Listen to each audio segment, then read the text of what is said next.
मंडळी, साहित्य हे नेहमी माणसं जोडत असतं आणि जगण्याचा एक व्यापक दृष्टिकोन देत असतं. आणि म्हणूनच आजचा हा परिसंवाद आम्ही मराठीपण हे संकुचित नाहीये. ते धर्माने, भाषेने किंवा पंथाने बांधलं गेलेलं नाहीये. त्या पलीकडे असणारं मराठीपण आज आपल्या मातीत जपलं गेलेलं आहे, वसईच्या मातीत जपलं गेलेलं आहे. म्हणून त्याचा आविष्कार करणारा, त्याचं प्रतिनिधित्व करणारा असा आजचा हा संवाद आम्ही मराठी. या पुढील सत्राची सूत्र मी सुसंवादिका श्रीमती दीपालीताई केळकर यांच्याकडे सुपूर्द करते. धन्यवाद. नमस्कार. हॅलो हॅलो, आवाज येतोय ना व्यवस्थित? नमस्कार. नेहमी म्हणते त्याप्रमाणे म्हणते, रूपाला फुलवत नाही तो अलंकार व्यर्थ, प्रतिभेची पारख नाही तो पुरस्कार व्यर्थ, लोकांना शिकवत नाही तो अहंकार व्यर्थ, आणि मनातून उमटत नाही तो नमस्कार व्यर्थ.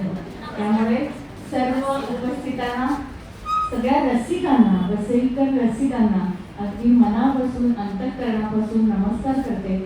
आणि साहित्य जागर मराठीचा या उपक्रमाअंतर्गत आम्ही मराठी हा जो आजचा परिसंवाद आहे, या परिसंवादात आमच्या सर्वांच्या वतीनं तुम्हा सर्वांचं स्वागत करते. मराठी माणसासाठी ना काही दिवस फार महत्वाचे असतात. बघा, तुम्हाला पटतंय का? 1 मे 1960 हा दिवस आपल्यासाठी फार महत्वाचा. कारण तुम्हाला कारण सगळ्यांना माहिती आहे, या दिवशी महाराष्ट्र राज्याची निर्मिती झाली. मुंबईसह संयुक्त महाराष्ट्र निर्माण झाला. त्यामुळे 1 मे आपण महाराष्ट्र दिवस म्हणून साजरा करतो आणि 1 मे हा दिवस आपण मराठी राजभाषा दिवस म्हणूनही साजरा करतो आणि कामगार दिवस म्हणूनही साजरा करतो. आणखीन एक दिवस आपल्यासाठी महत्वाचा आहे, तो म्हणजे 3 ऑक्टोबर 2024. काय बरं झालं या दिवशी? अगदी खरं, आपल्या मराठी भाषेला अभिजात भाषेचा दर्जा मिळाला. तो दिवस म्हणजे 3 ऑक्टोबर 2024. आणि आजचा दिवसही मराठी माणसासाठी खूप महत्वाचा. 27 फेब्रुवारी हा दिवस आपण मराठी भाषा गौरव दिवस म्हणून साजरा करतो. आणि त्या निमित्तानंच आजचा हा कार्यक्रम आहे जागर मराठीचा, आणि त्या अंतर्गत आम्ही मराठी हा परिसंवाद. आता कुसुमाग्रज म्हटल्यानंतर अनेक कविता आठवतात, पण पटकन मराठी भाषेसंदर्भात पटकन आपल्या मनामध्ये ओळी येतात कुसुमाग्रजांच्या. त्या म्हणजे माझ्या मराठी मातीचा लावा ललाटाचा टिळा, हिच्या संगाने जागल्या दऱ्या खोऱ्यातील शिळा. ह्या त्यांच्या ओळी आपल्याला आठवतात. सुरेश भटांच्याही आठवतात. लाभले आम्हास भाग्य बोलतो मराठी, जामलो खरेच धन्य ऐकतो मराठी, धर्म पंथ जात एक जाणतो मराठी, ए भल्या जगात मानतो मराठी. या ओळी आठवतात. आणि अशोक बागवेंची ओळ मला फार आवडते आणि आठवतेही. माझ्या मराठीचा बोल वाजे काळजात फुल. इतकी मराठी भाषा आपल्या जीवाभावाची आहे, आपली सखी आहे. पण ही केवळ मराठी माणसाचीच सखी आहे असं नाही, आपली ती सखी आहेच. पण महाराष्ट्रामध्ये वर्षानुवर्ष, मी न लिहिताना अमराठी हा शब्द लिहिला मग खरं तर, की महाराष्ट्रात वर्षानुवर्ष राहणारी अमराठी माणसं असं मी लिहिताना लिहिलं. पण या सगळ्यांशी फोनवर बोलल्यानंतर मला असं वाटलं ना, अमराठी तरी कसं म्हणायचं? मी मराठीच आहे, पण त्यांची मातृभाषा मराठी नाहीये. पण महाराष्ट्रात वर्षानुवर्ष राहिल्यामुळे ही मंडळी मराठीच आहे. तर अमराठी हा शब्द मी खोडला त्यांच्याशी बोलणं झाल्यानंतर लिहिलेला होता तो, की त्यांची मातृभाषा मराठी नाहीये, पण मराठी त्यांची जीवाभावाची सखी आहे. इतकी जीवाभावाची सखी आहे की वर्जेशजी त्यांची मातृभाषा गुजराती आहे, पण त्यांचं बहुतांश साहित्य हे मराठीत आहे. त्यांना गुजरातीत लिहावं असं नाही म्हटलं, त्यांना मराठीत लिहावं असं वाटतं. म्हणजे यांना अमराठी म्हणायचं का आपण? शक्यच नाही. फादर ते प्रवचन देतात, प्राचार्य म्हणून ते कार्यरत होते अनेक महाविद्यालयांमध्ये. त्यांनी मराठी भाषेमध्ये प्रवचन दिलेली, मग त्यांना मराठी कसं म्हणायचं? मराठीच आहे. याद ना, इस्रायलला राहून मराठी जपणं, आपण महाराष्ट्रात राहूनही काही वेळेला मराठी जपत नाही हो. मग इस्रायलला राहून ते मराठी जपतायत, यांना अमराठी कसं म्हणायचं? आणि मुस्कान मराठीत कविता करते, हिला मराठी कसं म्हणायचं? इथे शिक्षण मराठी माध्यमात झालंय, त्यामुळे ही मराठीच आहे. फक्त मातृभाषा त्यांची राज्याची मराठी नाही. तर अशा ह्या चौघांशी मराठी भाषेशी असलेली नाळ जी आहे, कशी आहे ती संस्कृती त्यांना कशी जवळची वाटते, मराठी भाषा, मराठी संस्कृती, मराठी साहित्य, मराठी माणसं त्यांना कशी जवळची वाटतात, या संदर्भात आपण त्यांच्याकडनं जाणून घेणार आहोत. मी सुरुवात करते ती फादर जो ऑर्मेडा यांच्यापासून सुरुवात करते. मला या चौघांनाही खरं काही विचारायचं की तुमचं शिक्षण मुळात कुठल्या माध्यमात झालं?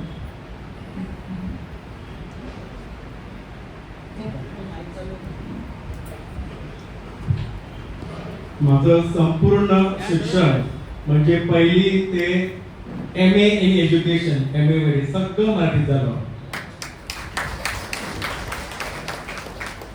मी जरी गुरु विद्यालयात गेलो तर तिथे तत्वज्ञान आणि ईशज्ञान हे जरी इंग्रजीमध्ये असलं, तर जेव्हा जेव्हा मला संधी मिळाली, एक इंडॉलॉजी म्हणजे भारतशास्त्र, यामध्ये आशिया खंडातले जे धर्म आहे, तत्वज्ञान आहे, संस्कृती आहे, ते मी मराठीत दिलं. विशेषतःमध्ये काही जे विषय आहेत ते मी मराठीतच दिले.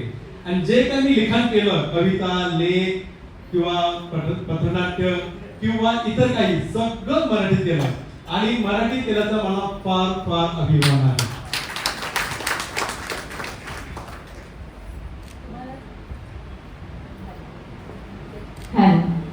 तुमचं शिक्षण कुठल्या माध्यमात झालं?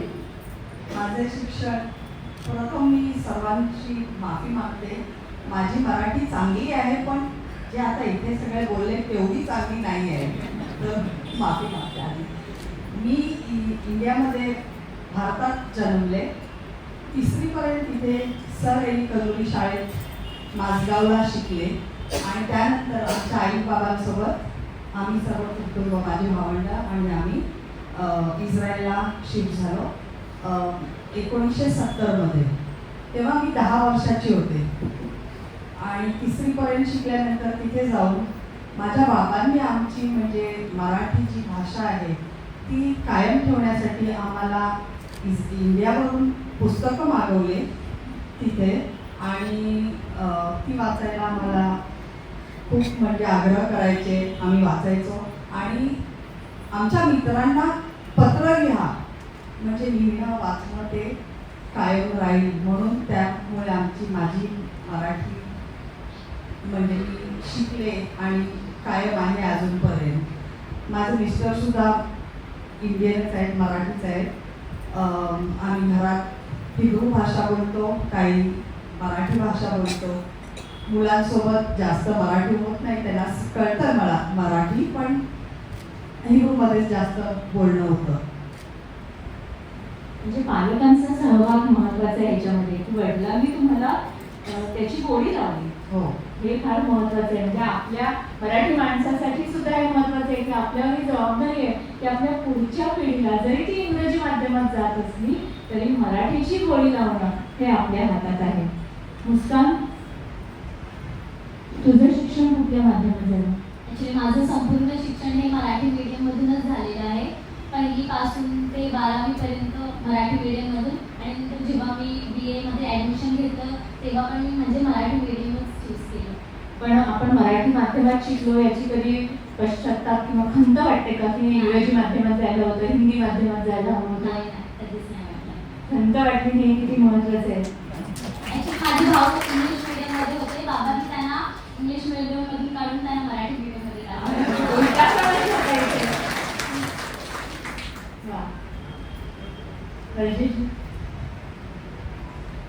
माझं जे शालेय शिक्षण जे आहे 1ली ते 10वी पर्यंत हे मराठीमध्ये झालं, आकाशीला येथील सेंट जेम्स शाळेमध्ये.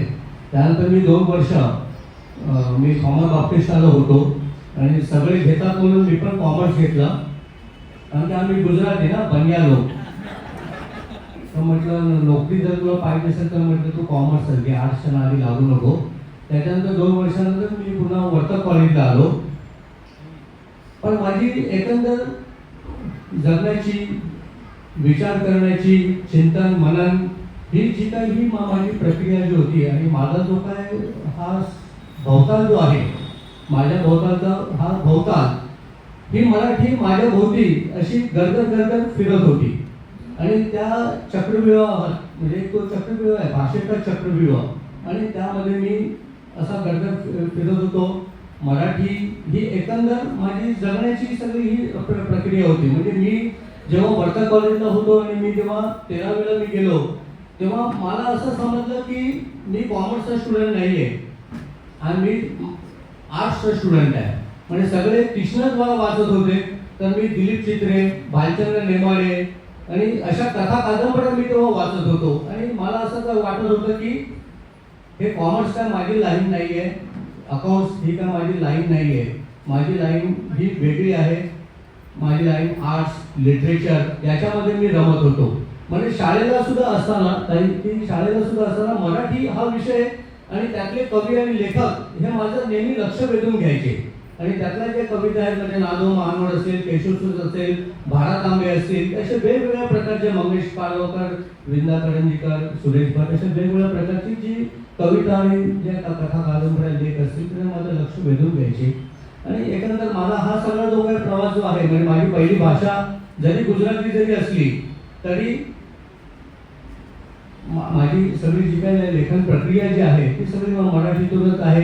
मला जे ओळखतात त्यांना सगळं हे माझं जे एकंदर माझं प्रोफाईल घ्यायला आपण म्हणू ते सगळ्यांना माझं प्रोफाईल माहीत आहे. म्हणजे कोणी गुजराती म्हणून मला कोणी ओळखत नाही. कोणी वाटलं तर त्याला असं वाटतं की हा गुजराती आहे ना. तर एकंदर मी वर्जे सोलंकी हा मराठीच आहे. तुमची 8 पुस्तकं आहेत ना? 8 हो पुस्तकं हो मराठी. 8 पुस्तकं म्हणजे मराठीमध्ये आहेत. दुसरं आम्ही असं एक केलं की आम्ही 200 मराठी कवी 200 महाराष्ट्रातील 200 मराठी कवींना आम्ही गुजरातीत नेलं.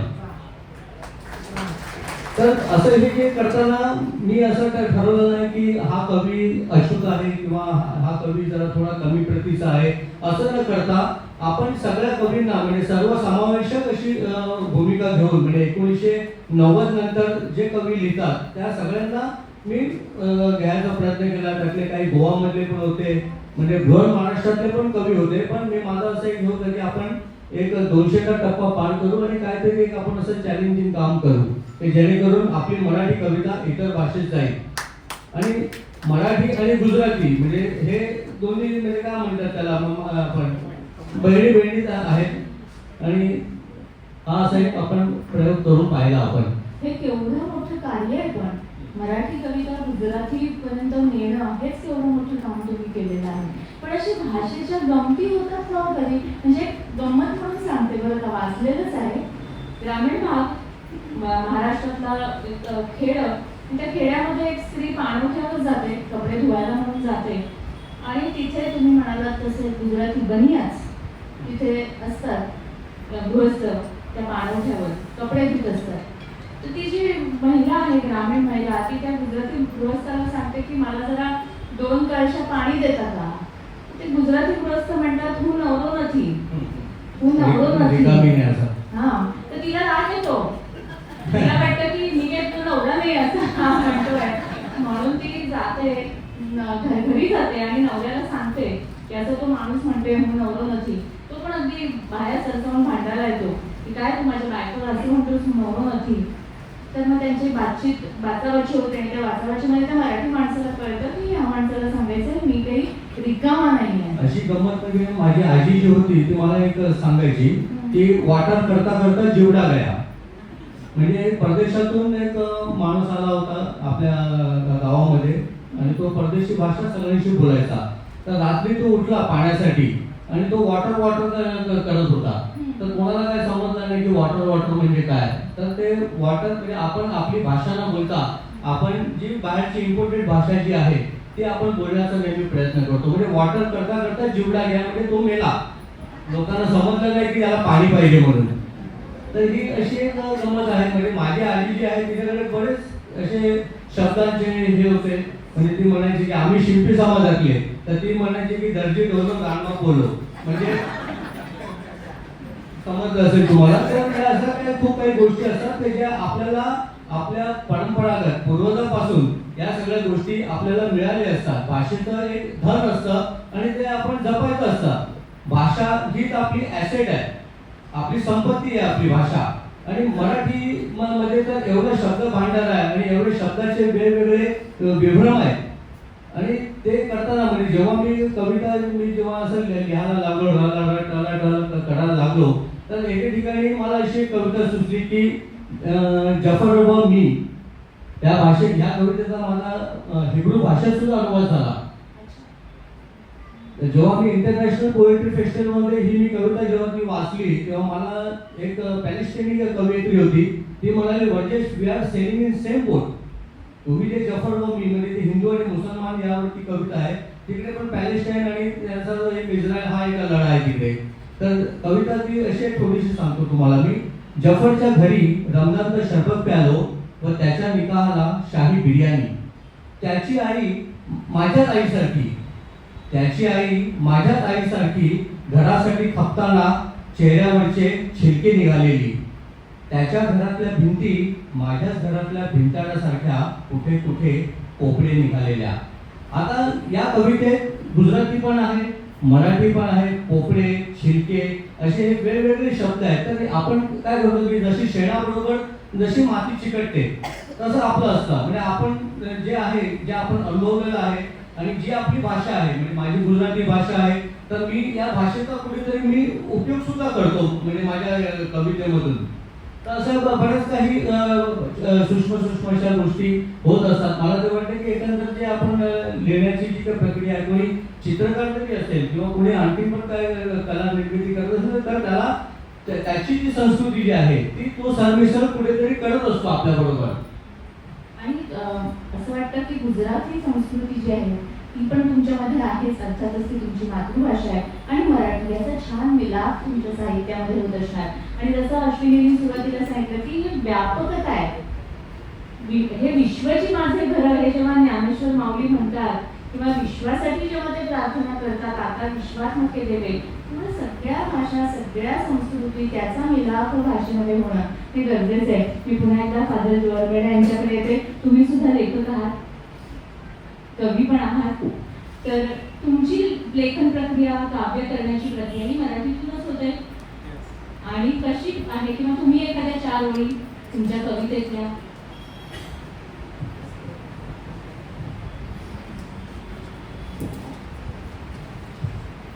मी जवळजवळ 1986 ला पहिली कविता लिहिली आणि मग नंतर अनेक कविता लिहिल्या, लेख लिहिला, पथनाट्य लिहिली वेगवेगळे. आणि कविता होती ती प्रेमाविषयी होती.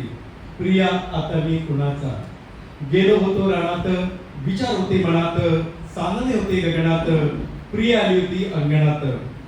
मी साधलं होतं तिचे हित, पण तिने खवळलं होतं माझं गीत. ही आहे जगाची रीत, आता वाटते गात राहावे तिला गीत. तिने लढवली ती युक्ती, त्यातून नाही झाली माझी मुक्ती. जमलं होतं आमचं नातं, उघडलं प्रेमाचं खातं. रात्र होती एक, नाही दिली साथ, घातला दोघात वाद, पण मला लागला होता तुझा नाद. मी केली होती सेवा, तू माझा केला हेवा, अरे माझ्या देवा. बघून थकलो तुझी वाट, आता पकडली खाट, धरतो स्वर्गाची वाट. तू मला घातले मातीच्या खाचेत, त्यावरून प्रिय तू गेली का नाचत. तुमचे आवडते लेखक कोण मराठीचे? मला फादर फ्रान्सिस डिब्रिटो हे मला फार आवडतात. त्यांचं नाही मी ऐकला किंवा डॉक्टर सिसिलिया या बरोबर त्यांचं टिप्पणी काय ना, त्या दोघांनी जे लिहिलं त्यांचं माझ्या जीवनाशी मिळतच होत आहे. सामाजिक परिस्थिती, सांस्कृतिक परिस्थिती, धर्म, आपल्या वस्तीचं म्हणजे जणू काय ते माझ्याविषयीच लिहितात असं मला वाटलं, म्हणून मला ते फार आवडतात. आता me not without my daughter हे देखील वाचलेलं आहे किंवा अनेक अशी पुस्तकं मी वाचेल. विशेषतः मला आवडलेलं, अतिशय आवडलेलं पुस्तक म्हणजे आपल्या ज्या माजी संगीता उत्तम गायगुडे यांचं हुमा हे पुस्तक. म्हणजे ज्या तऱ्हेने तिने खरतर जीवन जगलं ते मला खरोखर प्रेरणा देणार आहे. म्हणजे अशा अनेक प्रकारची पुस्तकं मला वाचायला आवडतात आणि विशेषतः जे जास्त प्रेरणा देतात, आपल्याला उमेद देतात जीवनाची, ते अधिक मला वाचायला आवडतं. हुमायून सारख्या पुस्तकाचा उल्लेख सरांनी केला. म्हणजे आपण ही मंडळी जेव्हा म्हणजे मराठीच आहेत, मी म्हटलं म्हणे मराठी वाचतायत, तर आपण किती पटीने खरं तर मराठी वाचायला हवं असं ह्यांच्याकडे पाहिल्यानंतर किंवा ह्यांचं बोलणं ऐकल्यानंतर वाटतं. यादीला मॅडमकडे येते. इस्रायलमध्ये मराठी मंडळ आहे असं मी ऐकलंय, बरोबर आहे? हो आहेत. म्हणजे ज्यू हां. इथून जे इस्रायलला गेले आहेत हं. ते जवळजवळ मला तर वाटतं की लाखाच्या वर आहे. अच्छा. हो. आणि सर्व इस्रायलभर पसरलेले आहेत. हां. आणि म्हणजे 70s-60s मध्ये ते इस्रायलला गेले. हं. इस्रायलचा म्हणजे स्वातंत्र्य 48 मध्ये झाला. हं. त्यानंतर जगातून ज्यू लोक इस्रायलमध्ये जायला सुरुवात केली. पण एक मात्र आहे की सर्व देशांमध्ये म्हणजे वर्ल्डमध्येच ज्यू लोकांना फार त्रास झाला. तुम्हाला माहीतच असेल हिटलरचा त्रास आणि इतर देशांमध्ये सुद्धा फार त्रास झाला. पण एक गोष्ट आहे की भारतामध्ये कधीच असं झालं नाही की ज्यू लोकांना काही त्रास झाला. एवढं सांगू शकतो. हो, त्याचा आम्हाला खूप हे वाटतो, म्हणजे खूप अभिमान वाटतो. आणि आम्ही इस्रायलमध्ये जे दुसऱ्या जातीचे म्हणजे ज्यू आहेत त्यांना आम्ही हे गर्वाने सांगतो, एकदम गर्वाप्रमाणे. आणि त्यांना खरं नाही वाटत की एवढं कसं असू शकेल. साऱ्या देशांमध्ये त्यांना त्रास झाला आणि इथेच कसं नाही. आणि आम्ही एवढं सुद्धा सांगतो की आमच्या सणांमध्ये आम्हाला सपोर्ट मिळायचा. गव्हर्नमेंट आमच्या प्रार्थनालयाच्या बाजूला पोलिसांचे काही पोलीस ठेवायचे, कारण काही आम्हाला कोणी त्रास नाही द्यावा म्हणून. तर त्याचा आम्हाला भूषण वाटतो.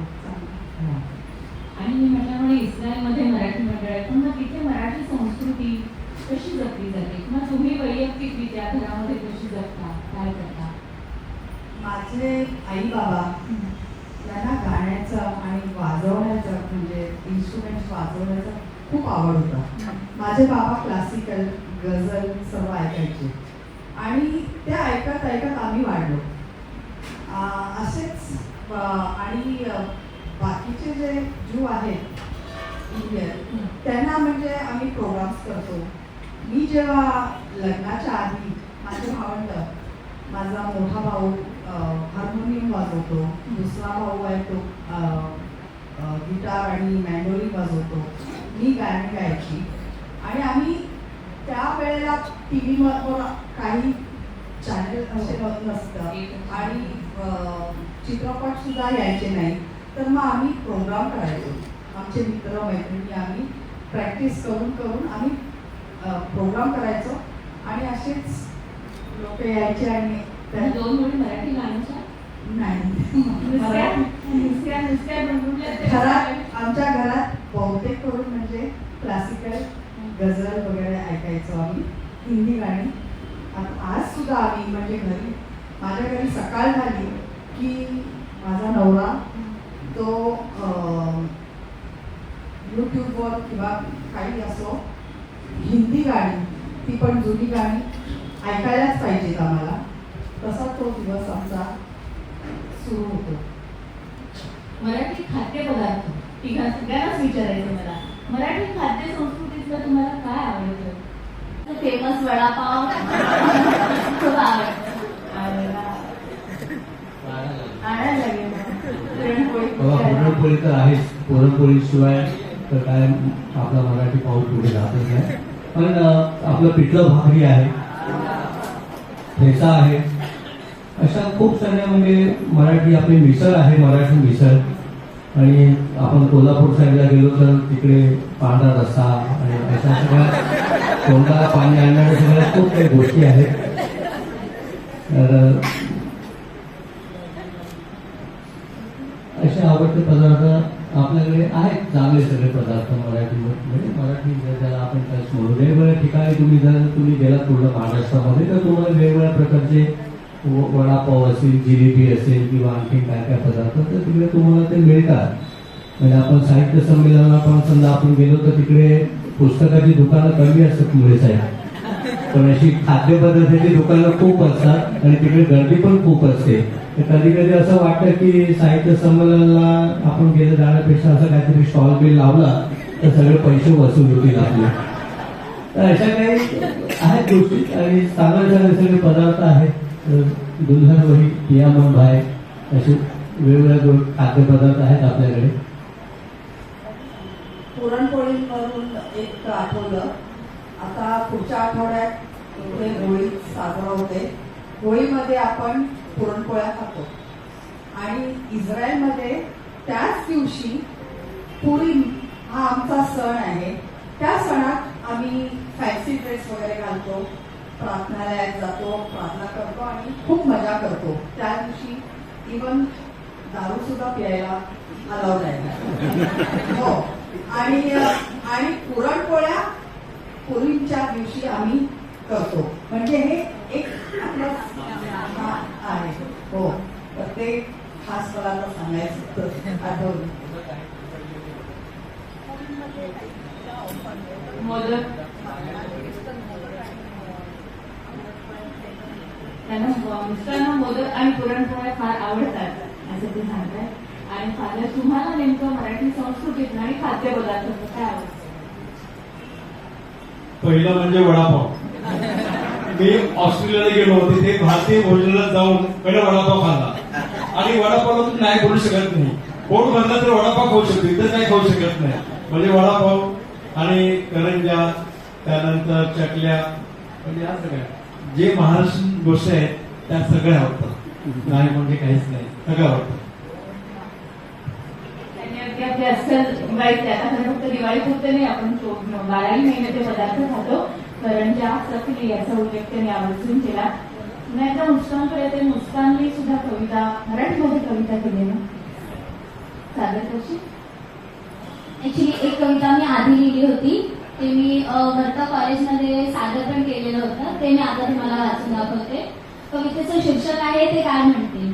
तू हसला तर ते जळतील, तू रडला तर ते हसतील, तू स्वप्न पाहिलं तर वेळा म्हणतील, ते पूर्ण केलं तर नशीबवान म्हणतील, तू पुढे निघाला तर मागे ओढतील, मागे राहिलास तर तुडवतील, तू तत्वनिष्ठ राहिलास तर कट्टर म्हणतील, तत्वांपासून घडलास तर ढोंगी म्हणतील, तू स्वाभिमान जपलास तर अहंकारी म्हणतील, नम्रता दाखवली तर दुबळा म्हणतील, तू परिवर्तनाचा ध्यास धरला तर बंडखोर म्हणतील, स्थिती स्वीकारली तर निष्क्रिय म्हणतील, तू सत्याला आवाज दिलास तर अस्वस्थ होतील, खोट्याला साथ दिलीस तर टाळ्या वाजवतील, काही केलं तर काय केलं म्हणतील, नाही केलं तरी काय केलं म्हणतील, आता ते काय म्हणतील याचा विचार जर तूच केला तर ते काय म्हणतील.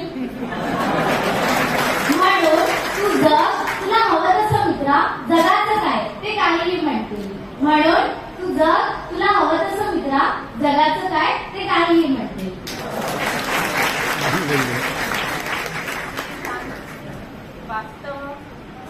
वास्तववादी अशी तिने आणि सोप्या मराठीमध्ये, सुलभ मराठीमध्ये तिने छान कविता केली आहे. आणि तुला बक्षीस पण मिळालं नाही ह्याच कवितेसाठी की दुसऱ्या?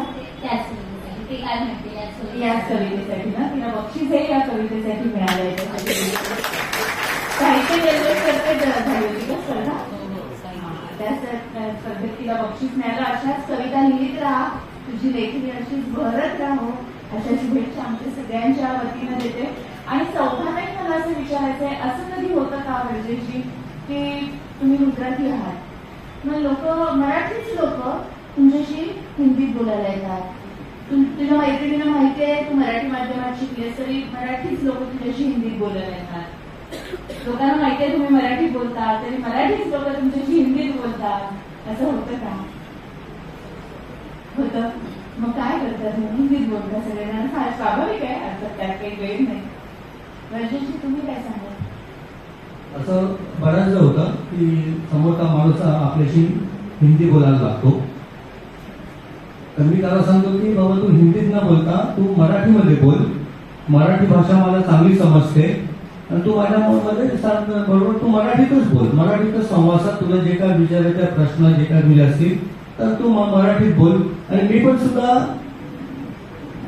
म्हणजे कुठे जर मी गेलो आणि तिकडे मी मराठीतच बोलण्याचा मी मराठीतच बोलतो. तर आपण आपली जी काही भाषा आहे, म्हणजे आपली समजा कुपारी भाषा आहे, आपली वाडवळ भाषा आहे, आपली जी काही भाषा आहे तुम्ही त्या भाषेमध्ये व्यक्त व्हा. आपल्या भाषेला आपण कमी समजू नका. आपली जी भाषा आहे त्या भाषेतून तुम्ही जर संवाद साधा, त्याच्याने काय होईल की आपली जी भाषा आहे किंवा मराठी जी आहे त्याचा वाढ होईल, प्रचार होईल. माझी मुलगी जरी ती इंग्लिश मीडियम मध्ये, तुमची मुलं जरी इंग्लिश मीडियम मध्ये जरी जात असेल, पण ती जेव्हा तुमच्या घरी येतात तेव्हा तुम्ही तुमच्या भाषेमध्ये त्यांच्याशी बोला. उगाच त्यांना काहीतरी इंग्लिश मध्ये बोलून त्यांना फसवू नका आणि तुम्ही पण फसवू नका. कारण की तुमचं पण इंग्लिश एवढं डेंजर असते. एक तर तुम्हाला ग्रामर माहित नाही, काय माहित नाही, कशाचा काय पत्ता नाही, पण तुम्ही इंग्लिश मध्ये त्यांच्याशी बोलता. मी असं बऱ्याचदा मी बघतो की काही लोक येतात आणि ते त्यांच्यावर याच्यावर इंग्लिश बोलतात. तुम्ही त्यांना सांगतो, अरे तू बाबा कशाला इंग्लिश मध्ये फाडतो, तू चांगली आपली मराठी भाषा एवढी सुदृढ आणि सधन आणि एकदम जबरदस्त जी भाषा आपली आहे तर त्या भाषेतून तू संवाद साध ना. आपणच आपल्या भाषेला वेगळ्या भाषेतून आपण हे करून आपली त्याची विल्हेवाट लावतो. मला असं वाटतं की आपण नेहमी आपली जी काही भाषा आहे त्या भाषेतूनच तुम्ही व्यक्त व्हा आणि बोला. काय मराठी न बोलायला तुम्हाला काय असं मला अगदी. कारण हा अनुभव आपल्या सगळ्यांना आहे की 2 मराठी माणसं सुद्धा बऱ्याचदा आपापसात हिंदी किंवा इंग्रजीत बोलतात आणि ही मंडळी तर गुजराती आहेत, यांची इंग्रजी भाषा असल्यामुळे त्यांच्याशी इंग्रजीत हिंदीत बोलायला जात असतील, माहीत असून सुद्धा ते मराठी बोलू शकतात. असे अनुभव तुम्हाला येत असतील. मराठी टिकवण्याचं काम मराठी माणूसच करू शकतो. आपण महाराष्ट्रात राहतो तर इथे सगळे जमलेला मी एक कळकळीची विनंती करतो, तुम्ही जेव्हा म्हणजे ट्रेनमध्ये किंवा कुठेही प्रवास करत असताना मराठीतच बोला. तुम्ही उत्तर प्रदेशात किंवा आसामात जाऊन मराठी बोलणार का? त्याला मराठी येत नाही तर त्यांचा प्रॉब्लेम आहे, त्यांची अडचण आहे. आपण मराठी बोललं की बरोबर मराठी बोलायला लागते. मी जेव्हा प्रवास करतो ट्रेनमध्ये मी त्याला सांगतो, भाऊ उचलणार का? तो हिंदीमध्ये बोलू दे त्याला.